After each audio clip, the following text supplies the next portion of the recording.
Hər birinizi salamlayıram. Sizinlə birlikdə bu videoda 11-ci siniflər üçün olan yeni toplu pronoun ikinci başlıqdan bir neçə testin izahına baxırıq.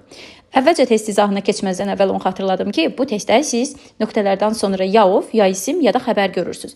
Bunların hər birinin xarakterlərini öyrənsəz, hansı əvəzliklər ofla birləşmir, ya da hansı əvəzliklər ofla birləşərkən xəbəri cəm ya da tək tələb edir, hansı əvəzliklərdən sonra isim gələr, tək isim ya da cəm isim gələr, xəbər tək ya cəm olar. Bunların hamısını qayda izahımızda görə bilərsiniz. Bu testdə hər testdə çalışaram, yenidən sizin üçün xatırladım.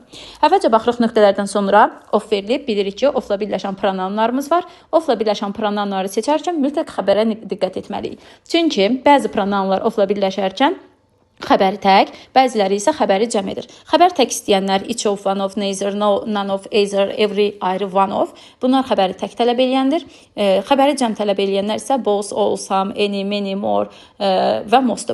Variantımıza baxırıq ofla birləşməyən və xəbəri tək tələb edən. Ofla birləşməyənlər everyone və every idi. Bilirik ki, every, no, azə və törəmələrin heç biri ofla birləşmə əmələ gətirmir. Ona görə çıxdıq. Törəmələrdə everyone-da törəmə olduğu üçün bunda çıxırıq. Qalırıq 1, 3, 4 arasında. Baxırıq both, all, some hər biri ofla birləşib xəbəri tək istəyənlərdir. Dördüncü testin izahına baxaq. Nöqtələrdən sonra of gəlib. Bilirik ki, of varsa xəbərə baxmalıyıq. Xəbərimiz goes, yəni feil üstəgələk s yazılıb. Əgər feilin üzərinə s gəlirsə, demək ki, o tək xəbər sayılır. Tək xəbər sayılırsa, variantlardan nələr işlədə bilmərik? Əvvəlcə every-ni çıxırıq, çünki ümumiyyətlə every ofla birləşmə əmələ gətirmir. Both, all, some, yəni A, S, Y variantlarındakı əvəzliklərimiz ofla birləşmə əmələ gətirir, amma feili cəm istəyir. Ona görə də cavab oldu 4. D variantı. Növbəti testimizin izahına baxaq. Növbəti testimiz 7-ci testi, diqqətlə baxırıq. 7-ci testdə nöqtələrdən sonra one gəlib. Qaydaya əsasən bilirik ki, one təkrarçılığa yol verməmək üçün cümlədə adı çəkilən ismin əvəzinə gələn əvəzlikdir. Yəni nöqtələrdən əvvəl bizim cəm ismimiz ya da tək ismimiz varsa, onun əvəzinə adını çəkmədən one gətirə bilərik. Baxırıq, burada verilən one təkdir. Onu da qeyd edim ki, bu sayılmır, bu pronoun sayılır və one bir əşyanı, once isə bir neçə əşyanı nəzərdə tutarkən yazılır. Bildik ki, one yazılıbsa, demək ki, bu tək əşyanı nəzərdə tutur. Tək əşyanı nəzərdə tutursa, nələr işlədə bilmərik? B və Y variantındakı these və those variantlarını seçə bilmərik, çünki onlardan sonra mütləq və mütləq cəm isim gələr və burada one yox, once işlənməlidir.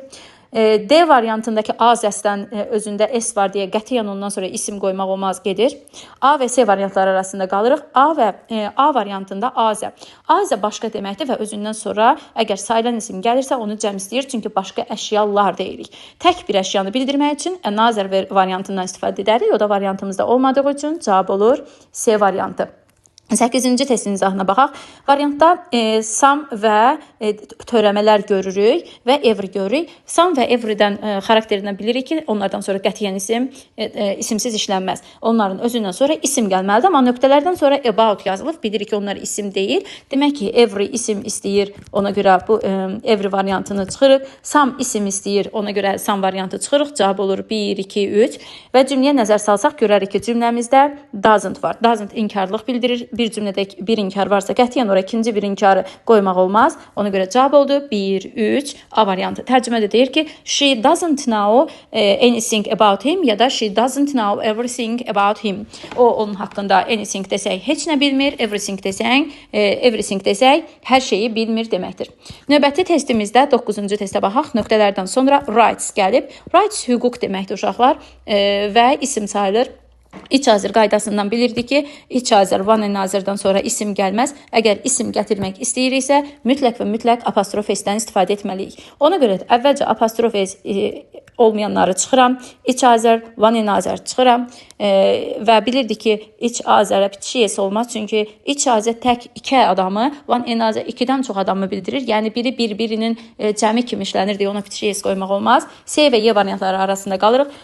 C variantı ona görə olmaz ki, burada biz hörmət etməliyik özümüz mənası verir. Burada isə hüquqlarımız var. Hüquqlarımız sözü isim olduğu üçün mütləq və mütləq biz isimlə işlənən bir şey istəməliyik və bilirik ki, ourselves-dən sonra isim gəlməz. Ona görə də cavab oldu Y variantı. Növbəti testimiz 14-cü testdir. Baxırıq birlikdə 14-cü testdə not verilib. Xatırladaq ki, not özündən sonra gələn sözə inkarlıq vermir də, daha çox no özündən sonra, yəni no birbaşa ismi, not isə feili inkar edən bir sözüdür. Burada isə Biz elə bir şey qoymalıyıq ki, burada nöqtələrdən sonra gələn ismimiz onunla uzlaşa bilsin. Baxırıq students verilir cümləmizdə. Students cəm isimdir. Cəm isimlərlə nələr işlətmək olmaz? Either ikisindən biri deməkdir. Yəni tərcüməsində biri var deyə cəm olmaz. Each hər biri deməkdir. Cəm olmaz. Another olmaz, çünki another'ın tərkibində an article var. Y variantında every təklik bildirir. Özündən sonra 100% tək isim gəlməlidir, olmaz. Ona görə cavab oldu C variantı. 15-ci testdə no qaydası və isimlərlə birləşmə gəlir. Baxırıq, no-dan sonra həm cəm, həm tək isim gəlməsi doğrudur. Ona görə 1 və 2 variantımız doğrudur. Üçüncü variantımıza baxaq, each of. Burada bir qaydanı, haşiyə çıxım qaydanı izah edeyim sizə. Of-la birləşmə əmələ gətirərkən, əgər of-dan sonraki isim cəmdirsə, 100% həmin tərəf cəm olmalıdır. Əgər sayılandırsa, cəm olmalıdır. Çünki biz müəyyən bir qrupa aid olan isimlərdən danışırıq. Məsələn, one of deyirəmsə, müəyyən bir qrupa aid olan isimlərin hər biri. Some of deyirəmsə, müəyyən bir qrupa aid olan isimlərin bəziləri. Both of deyirəmsə, müəyyən bir qrupa aid olan isimlərin ikisi. Yəni, burada bu qaydanı nəzərinizdə saxlayın ki, of-la birləşmələrin həmişə ikinci tərəfi əgər sayılandırsa, cəm olmalıdır. Ona görə də bu variantımız tamamilə yanlışdır. Yəni, both of the dictionary yox, dictionaries olmalıydı. Each of the words olmalıydı. Ya da digər versiyalarda either of, neither of, each of, both of, some of, all of, many of hamısından sonra sayılan isim gəlirsə 100% cəm olmalıdır. 3 variantı səhvdir, amma 4 doğrudur. Çünki each word hər bir söz deməkdir. Each of the words isə bir neçə sözlərin hər biri işlənir. Ona görə 4 düzdür, amma 3 səhvdir. 5 də isə yanlışdır, çünki every of-la qətiyyən və qətiyyən birləşməz. Ona görə cavabımız olur 1, 2 və 4. Növbəti testimizdə baxırıq, Pacific Ocean contains more water than others. Baxırıq, nöqtələrdən sonra z-az gəlib. Qaydadan xatırlayırıq ki, hansı sözlərdən, bu pronounların hansından sonra birbaşa article gələ bilərdi. Birbaşa article 2 sözdə gəlir, all z və both z. Baxaq, hansında var, hansı variantımızda var? Baxırıq ki, all var. Bir daha qeyd edirəm, each-dən sonra, every-dən sonra, any-dən, some-dan sonra qətiyyən z gəlməz. Növbəti testimiz 27-ci testə baxaq birlikdə. 27-ci testdə she knows about the horse. O bilir atlar haqqında. Nöqtələrdən sonra isim yoxdur. İsim yoxdursa demək, biz isimlə işlənənləri mütləq variantımızdan çıxırıq. İsimlə işlənənlər every 100% isim istəyən sözdür. No isim istəyir, any isim istəyir. Qalırıq D və Y variant arasında. Cümləmiz təsdiqdir və təsdiq cümlələrində anybody'dən istifadə etmirik. Çünki anybody ya inkar ya sual istəyir. Ona görə cavab oldu Y variantı və tərcüməmizdə deyilir ki, o atlar haqqında hər şeyi bilir. Növbəti testimizdə 27-ci testi izah etmişdik. 36-cı testin izahına baxaq. Yenə nöqtələrdən sonra gələn ismə baxırıq. Nöqtələrdən sonra gəlib cəm isim. Daha doğrusu message gəlib, tək isim gəlib. Tək isimlərlə ümumiyyətlə, isimlə işlənməyənlər nothing, anything və something. Bilirik ki, törəmələrin tərkibində özündə isim olduğu üçün qətiyyən onlardan sonra yapmaq olmaz. Both və no variantlar arasında qalsaq, bilirik ki, bothdan sonra cəm gəlməliydi, amma buradakı message səhvdir deyə, ona görə cavab oldu D variantı. Növbəti testimizdə 48-ci testə baxırıq. 48-ci test. Of gəlib nöqtələrdən sonra yenə of varsa mütləq gedib xəbərə baxmalıyıq. Xəbər cəmdir. Əgər every of-la birləşmir deyə bunu çıxıram. Each of birləşir, lakin özündən sonra gəlməliydi tək xəbər. Somebody of-la birləşməz, no of-la birləşməz. Cavab olur D variantı. Burada 47-ci testə də baxaq. 47-ci test əslində quantifiers dərsidir. Burada nöqtələrdən sonra gəlib money. Money isimdir və bilirik ki, sayılmayan isimdir. Nələrlə işlənə bilməz. Few, a few, many işlətmək olmaz. A lot-dan sonra qətiyyən isim gəlməz. Ona görə cavab oldu D variantı. 61-ci testimizin izahına baxaq. 61-də I had to look after my little brother. Mən balaca qardaşımın qayğısına qalmalıyam. Çünki there was yoxdur ona qayğı göstərən. Nöqtədən sonra isim olmadığı üçün biz mütləq bura isimlə işlənən yox, isimsiz işlənə bilən sözlər seçməliyik. Baxırıq burada any isim istəyir, every isim istəyir. Nobody, anybody özündən sonra isim istəmir deyə bunu saxlayırıq. Each isim istəyir. Each özündən sonra isim gəlməsə xəbər gəlməli idi. Hər bir mənasında işlənməli idi. Burada tərcümə ilə diqqətlə baxsaq, görürük ki, cümlə təsdiqdir. Demək, anybody işlədə bilmərik. Anybody inkarda işlənir. Cavab olur nobody. Tərcüməni mütləq eləyin. Ümumiyyətlə, bütün testləri işləyərkən sonra tərcüməni mütləq eləyin ki, mənanın düz oturduğunu görə biləsiniz. Mən qardaşımın qayğısına qalıram, çünki ona qayğı göstərəcək heç kim yoxdur. 73-cü testə baxaq. 70-də nöqtələrdən sonra subject gəlib, sayla təqsim gəlib. Təqsimlərlə nələr işlənə bilməz? Baxırıq, manydən sonra cəm gəlməli idi, bossdan sonra cəm gəlməli idi, alldan sonra cəm gəlir. A zəsinin qarşısında isim var deyə, yəni özündə ismi sısı var deyə gəlməz. Cavab oldu B variantı. 84-cü testin izahında baxırıq, 84. Congratulated me on my taxes and I was disappointed. Məni təbrik etdi deyir uğuruma görə. Amma və mən məyusam. Mən məyusamsa demək məni tərcümə etməliyik. Bunu mənə heç kim daha doğrusu təbrik etməyib. Anybody cümlədə mübtəda olmaz deyə əvvəlcə bunu çıxıram. Əgər məni hamı təbrik eləyibsə, mən niyə məyusam? D variant tərcümə ilə uyğun gəlmir. Kimsə təbrik eləyibsə, everybody təbrik eləyib, mən də məyusam, bu mənaca uyğun gəlmir deyə cavab oldu Y variantı. 80-ci testdə nöqtələrdən sonra of gəlib və xəbər was-dur.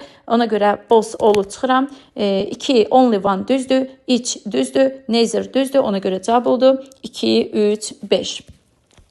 94-cü testində izahına birlikdə baxırıq. Can of. Nöqtələrdən sonra of gəlib və burada bizə xəbər kömək etmir. Çünki görürük ki, xəbərimiz modal feildir. Modal feillərdə artıq köməyimiz yoxdur deyə cümləni tərcümə ilə ya da digər nöqtələrə baxmaqla tapa bilərik.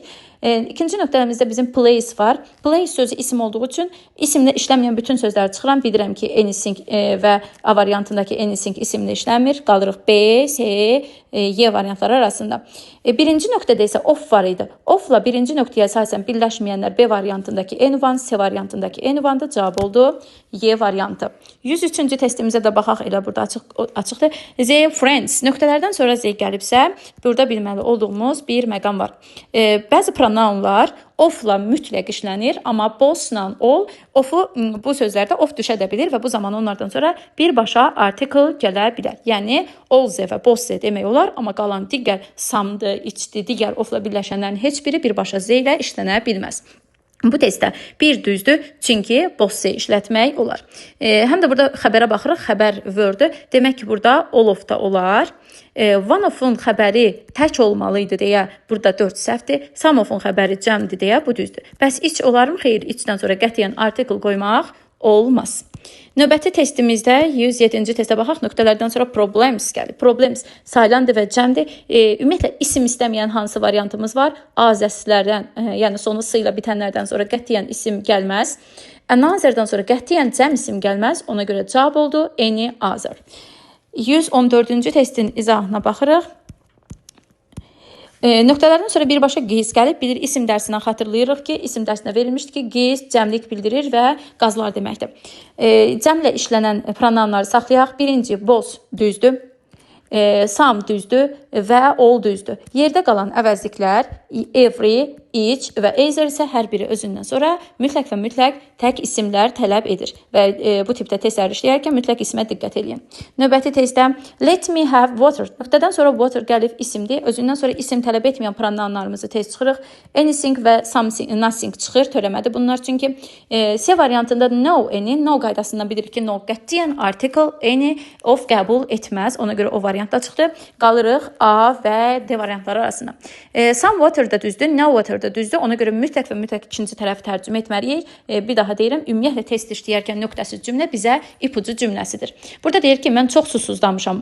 Demək birinci tərəfdə deyir ki, let me have, icazə ver, biraz su içim. Ona görə də mənaca olur, icazə ver, biraz su içim və D variantındakı no versiyasını mütləq cavabdan çıxmalıyıq. İndi isə 114-cü testə, daha doğrusu 127-ci testə baxaq. There was decorative plants.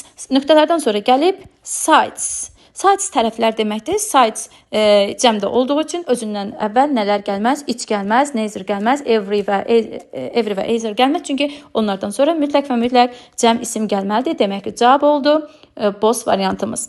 141-ci testə də baxaq. 141-ci test Bu köhnə topulda da bir neçə belə test var idi ki, hansı ki burada qarışdıran, sizi çaşdıran bir nüans var. Burada ikinci tərəfdə do you don't know var.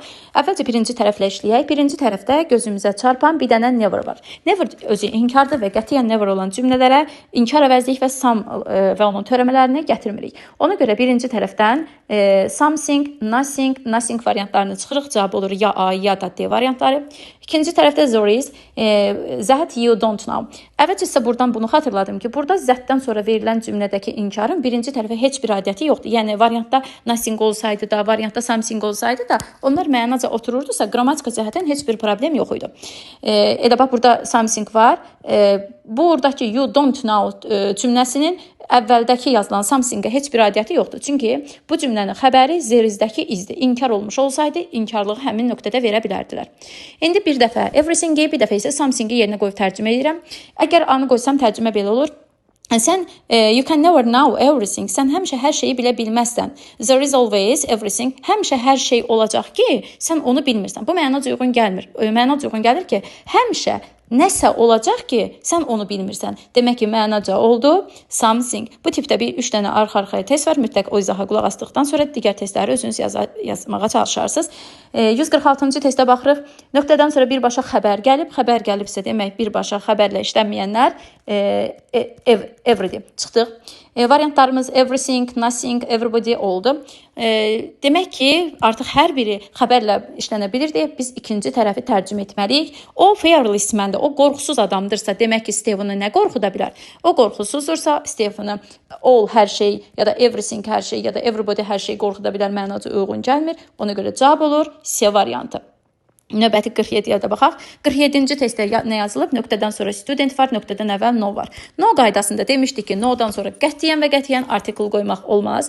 Ona görə B variantındakı ən artikelini, yəni another-ın tərkibindəki ən artikeli Y-dəki Z-ni, C-dəki S-ni çıxıram. Qalır A, D. Nöqtədən sonra isim var, A-zəsindən sonra qətiyyən isim qoymaq olmaz deyə həmin variantı, A variantı çıxıram. Cavab olur D variantı. 150-ci testin də izahına baxırıq. Nöqtədən sonra bracelets gəlib, qolbağlar. İsimdir və özü cəmdədir. Cəmdə olmayan isimləri, yəni cəm isimlərlə işləməyən hər şeyi çıxırıq. A, every tək, neither, C-dəki neither tək, D-dəki either tək istəyir deyə çıxırıq. Cavab olur ya D ya da Y. İkinci tərəfə gəldik. Off var. Offla işlənənlər hansılardır? Y variantındakı every qətiyyən offla işlənə bilməz. Ona görə cavab oldu D variantı. 153-cü testində izahına birlikdə baxırıq. 153-də nöqtədən sonra information gəlib, isim gəlib, yenə isimlə işlənməyən hər şey çıxsaq nothing, anything çıxır, no isim, some isim, any isim olar. Baxırıq bu cümlədə D variantındakı n-də çıxırıq, çünki n də özünün öz cümləsində, yəni bu hissədə bir inkarlıq olmalıydı. Ona görə çıxırıq, qalırıq C və Y. Soday dərsindən bir qayda bilirdik ki, inkar cümlələrin sonunda either işlənər. Demək ki, biz bura inkar qoymalıyıq ki, either bu cümlədə işlənə bilsin. Ona görə Y variantı çıxır, cavab olur C variantı. Növbəti testimizdə isə diqqətlə baxsaq 155-ci testdə nöqtələrdən sonra yenə isim verilib, isimlə işləməyən nələr çıxırıq, törəmələrimiz var, çıxırıq, cavab oldu 1-4. İnşallah ki, izah etdiyim testlər sizin digər testləri işləməyinizdə kömək ola bilər. Diqqətiniz üçün təşəkkür.